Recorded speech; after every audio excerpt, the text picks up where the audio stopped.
Gold smuggling ಕೇಸ್ನಲ್ಲಿ ನಟಿ Ranya arrest ಆಗಿದ್ದಾರೆ. ಈಕೆ IPS ಅಧಿಕಾರಿಯ ಪುತ್ರಿ ಮತ್ತು ನಟಿ ರನ್ಯಾ ಅಂತಂದ್ಬಿಟ್ಟು ಈಕೆಯನ್ನು ಏರ್ಪೋರ್ಟ್ನಲ್ಲಿ ಬಂಧಿಸಲಾಗಿದೆ.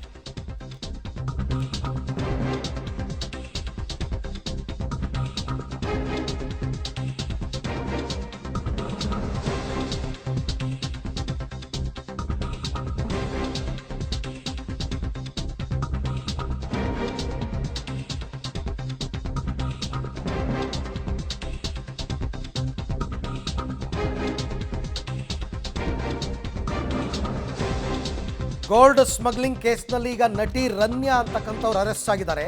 ಈ ರನ್ಯಾ IPS ಅಧಿಕಾರಿಯೊಬ್ಬರ ಪುತ್ರಿ ಅಂತ ಕೂಡ ಗೊತ್ತಾಗಿದೆ. ಬೆಂಗಳೂರು ಏರ್ಪೋರ್ಟ್ನಲ್ಲಿ DRI ಅಧಿಕಾರಿಗಳು ಈಕೆಯನ್ನು ಬಂಧಿಸಿದ್ದಾರೆ.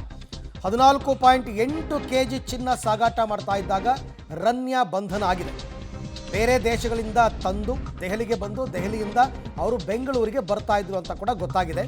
ನಟಿ ರನ್ಯಾ ವಿರುದ್ಧ 4 ಬಾರಿ ಚಿನ್ನ ಸಾಗಾಟ ಮಾಡಿರ್ತಕ್ಕಂಥ ಆರೋಪಗಳು ಕೂಡ ಕೇಳಿ ಬರ್ತಾ ಇದೆ.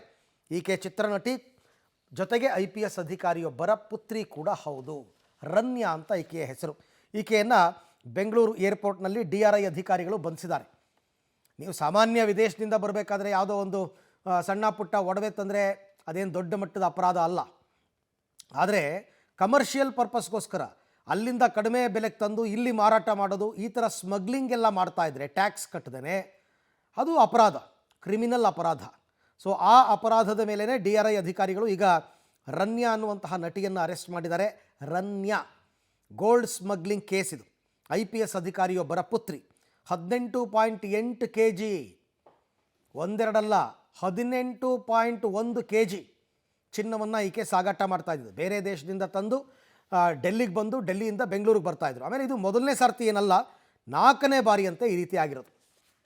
ಈ ಬಗ್ಗೆ ಮತ್ತಷ್ಟು ಮಾಹಿತಿ ನನ್ನ ಕೊಲೀಗ ಮುರಳೀಧರ್ ಅವರಿಂದ ಪಡ್ಕೊಳ್ಳೋಣ. ಮುರಳಿ, ಈ ರನ್ಯಾ ಅನ್ನುವಂತಹ ನಟಿ 4ನೇ ಬಾರಿ ಚಿನ್ನ ಸಾಗಾಟ ಅಂತ ಆರೋಪ, ಪ್ರತಿ ಬಾರಿನೂ ಈ ಥರ ಅರೆಸ್ಟ್ ಆಗಿದ್ರಾ ಅಥವಾ ಏನಾದರೂ ಶಿಕ್ಷೆ ಆಗಿತ್ತಾ?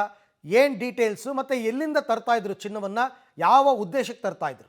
ಅರವಿಂದ್, ಇದು 4ನೇ ಬಾರಿ ಈ ರೀತಿಯಲ್ಲಿ ಚಿನ್ನ ಸಾಗಾಟವನ್ನು ಮಾಡ್ತಾ ಇದ್ದಾರೆ ಅಂತ ಹೇಳಿ ನಿನ್ನೆ ಅವರನ್ನು ವಶಕ್ಕೆ ಪಡೆದುಕೊಂಡ ಬಳಿಕ ಅಷ್ಟೇ ಮಾಹಿತಿಗಳು DRI ಅಧಿಕಾರಿಗಳಿಗೆ ಸಿಕ್ಕಿರುವಂಥದ್ದು. ಯಾಕೆಂದರೆ 4 ಬಾರಿಯೂ ಕೂಡ ಸಾಕಷ್ಟು ಅನುಮಾನಾಸ್ಪದವಾಗಿ ಈ ರೀತಿ ಓಡಾಡ್ತಾ ಇದ್ರು. ಆದರೆ ಅವರನ್ನು ಟ್ರೇಸ್ ಔಟನ್ನು ಮಾಡಲಿಕ್ಕೆ ಆಗಿರಲಿಲ್ಲ. ಯಾಕೆಂದರೆ ದೆಹಲಿಯ DRI ಅಧಿಕಾರಿಗಳು ಟಿಪ್ಪನ್ನು ಕೊಡ್ತಾರೆ. ದೆಹಲಿಯಿಂದ ಅವರು ಬೆಂಗಳೂರಿಗೆ ಬರೋ ಸಂದರ್ಭದಲ್ಲಿ ಒಂದಷ್ಟು ಮಾಹಿತಿಗಳನ್ನು ಬೆಂಗಳೂರಿನ ಇಲ್ಲಿರುವಂಥ ಅಧಿಕಾರಿಗಳೇನಿದ್ರು ಅಧಿಕಾರಿಗಳಿಗೆ ಮಾಹಿತಿಯನ್ನು ಕೊಟ್ಟ ಬಳಿಕ ತಕ್ಷಣವೇ ಅವರನ್ನು ವಿಚಾರಣೆಗೊಳಪಡಿಸಿ ಅವರ ಬಳಿಯಲ್ಲಿ ಇರುವಂಥ ಲಗೇಜ್ಗಳನ್ನೆಲ್ಲ ಕೂಡ ಪರಿಶೀಲನೆಯನ್ನು ಮಾಡಿದ ಬಳಿಕ ಸರಿಸುಮಾರು 18.1 kg ಅಷ್ಟು ಚಿನ್ನವನ್ನು ಈ ರೀತಿಯಲ್ಲಿ ಕಳ್ಳ ಸಾಗಾಟನೆಯನ್ನು ಮಾಡ್ತಾ ಇದ್ದಾರೆ ಅನ್ನೋದ್ರ ಬಗ್ಗೆ ಮಾಹಿತಿಗಳು ಸಿಗ್ತಾ ಇರೋವಂಥದ್ದು.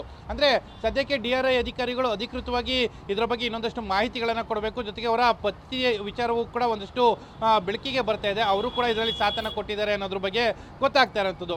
ಪ್ರತಿ ಬಾರಿಯೂ ಕೂಡ ಈ ರೀತಿ ಏರ್ಪೋರ್ಟ್ಗೆ ಬಂದ ಸಂದರ್ಭದಲ್ಲಿ ಅವರ ತಂದೆ ಅಂದರೆ ಏನು IPS ಅಧಿಕಾರಿ ಆಗಿರೋ ಹಿನ್ನೆಲೆಯಲ್ಲಿ ಒಂದಷ್ಟು ಪ್ರೋಟೋಕಾಲ್ ಆಫೀಸರ್ಸ್ ಅಂದರೆ ಪ್ರೋಟೋಕಾಲ್ನ ಪೊಲೀಸರೇನಿರ್ತಾರೆ ಅವರು ಬಂದು ಅವರ ಲಗೇಜ್ಗಳನ್ನು ಎತ್ಕೊಂಡು ಹೋಗ್ತಾ ಇರ್ತಾರೆ.